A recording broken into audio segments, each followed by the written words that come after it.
Good morning, everybody. Now, I just did a video on this speaker. This is the Electro-Voice EKX 12P. It's also available in a 15P.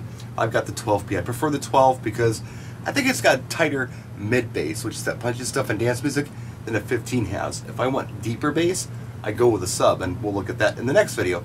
But I promised a video on the LED menu back here. What does all that stuff mean? Let me show you. Alright, let's go ahead and turn it on. Now what we're going to see first is a little welcome menu. There it is. Now next up, it's going to show you level. You're going to be able to turn your speaker up or turn your speaker down. I tend to keep mine at 0 dB. Now down here we have line 1 and line 2. You'll get little level meters on that depending on where your gain is on those. If you press down on this knob one time, you get into the other menu. Right here, it's mode. Now, there are a couple of different modes here. There's speech, club, I think there's music. Yeah, I've heard that live is the way to go through different EV users, so I'll leave mine on live. Next up, we have location. Whoops.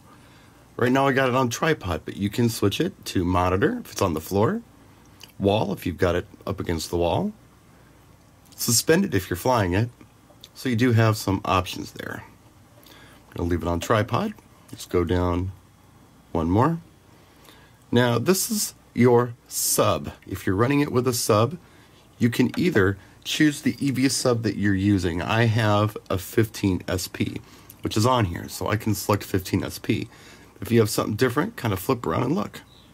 There are several different options as to what sub you're using from EV. Now, if you're not using any of those, you can just do your regular old crossovers here if you want to, or you can turn it off. Go back up to the one I'm using, which is that one, and select it. We'll go down one more.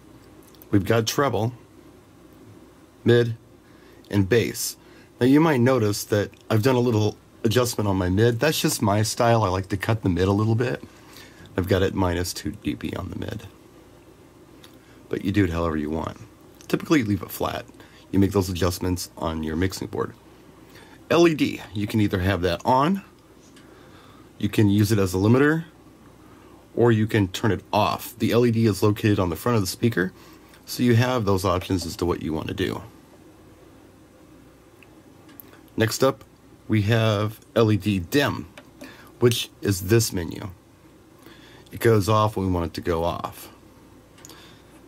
So we can turn that off and this LED will stay on all the time, or alternately we can turn it on and it'll just go off after a few seconds when we're not using it. Brightness. You can adjust the brightness on this. Look at this. You can go way up or you can go way down. Cool little bonus feature. Contrast. You can adjust the contrast too. Isn't that crazy?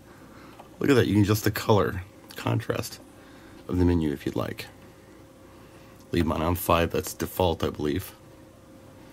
And you can store all of these settings as well. You can recall the settings too if you want to. And you can lock this if you want to. You can lock your settings so nobody can mess with it. And of course you can reset everything. So let's go back up to store. Let's say I wanted to store my settings. The only thing I've done is selected the subwoofer and done a little bit of a mid adjustment. Otherwise everything's default. I can hit store and I can select one of the banks to store in and store it if I want to. I'm going to go up to exit. Then you can hit recall here to go back to whatever you were at last time. And of course, you can lock the speaker or you can leave it unlocked. I'm leaving it unlocked. And then you can reset everything back to factory default. There's your menu. I hope that helps somebody. If you have any questions, let me know in the comment section. Just a quick little overview for those of you who maybe already have the speaker and you're not sure what to do with it. Or if you're thinking about buying it and the menu is intimidating, hopefully it's not anymore. Practice and enjoy.